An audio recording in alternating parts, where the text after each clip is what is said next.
California mass casualty crash involved smugglers, illegal immigrants, Border Patrol source says.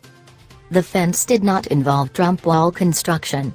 A California highway crash involving human smugglers and 25 illegal immigrants jammed into a single SUV left over a dozen dead Tuesday, a Border Patrol source tells. The wreck involved an overloaded Ford Expedition, which normally seats 8, and a semi-truck near the U.S.-Mexico border, the source says.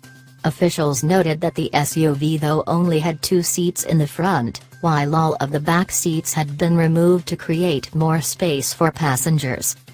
The crash occurred in Holtville, a town about 125 miles outside of San Diego, according to Los Angeles. California Highway Patrol officers found 12 people dead on scene, while another person died at a local hospital. Meanwhile, the remaining 8 victims with injuries were transported to different local hospitals.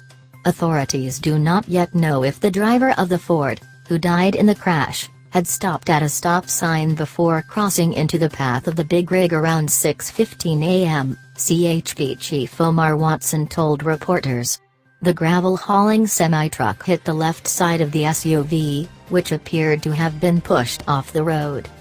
Obviously, that vehicle is not meant for that many people, Watson said. It's unfortunate that that many people were put into that vehicle because there's not enough safety constraints to safely keep those people in that vehicle.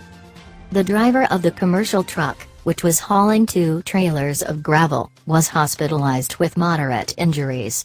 A California Highway Patrol official told they are working with the Mexican consulate to identify the victims and notify their families. The victims range in age from 20 to 55. Among the injured, the youngest is 16.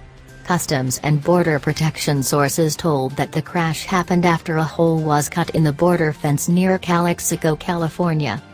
The fence, likely constructed sometime between 2007 and 2009, was cut several miles east of the port of entry and did not involve Trump wall construction. 2 vehicles crammed with illegal immigrants inside had driven through the 10-foot wide hole in the early morning hours of Monday's midnight shift, sources say, somehow evading a mobile camera system set up nearby. The sources added that the Border Patrol was not looking for the smugglers until they were notified by the Imperial County Sheriff's Office about the crash, which occurred about 8 miles north of where the fence was cut. Dr. Adolphe Edward, Chief Medical Officer at El Centro Regional Medical Center, said at the hospital's news conference that they don't use the term undocumented in the hospitals. To us, these folks that came to us are patients, he added. A hospital official who was on site when the patients arrived said the surviving victims were being treated for several different life-threatening injuries.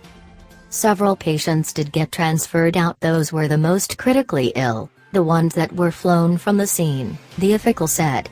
The ones that came into us had injuries ranging from fractures to life-threatening head injuries, and chest injuries. The official added that the victims, including those who were transferred out of El Centro Regional Medical Center, appeared to be in stable condition.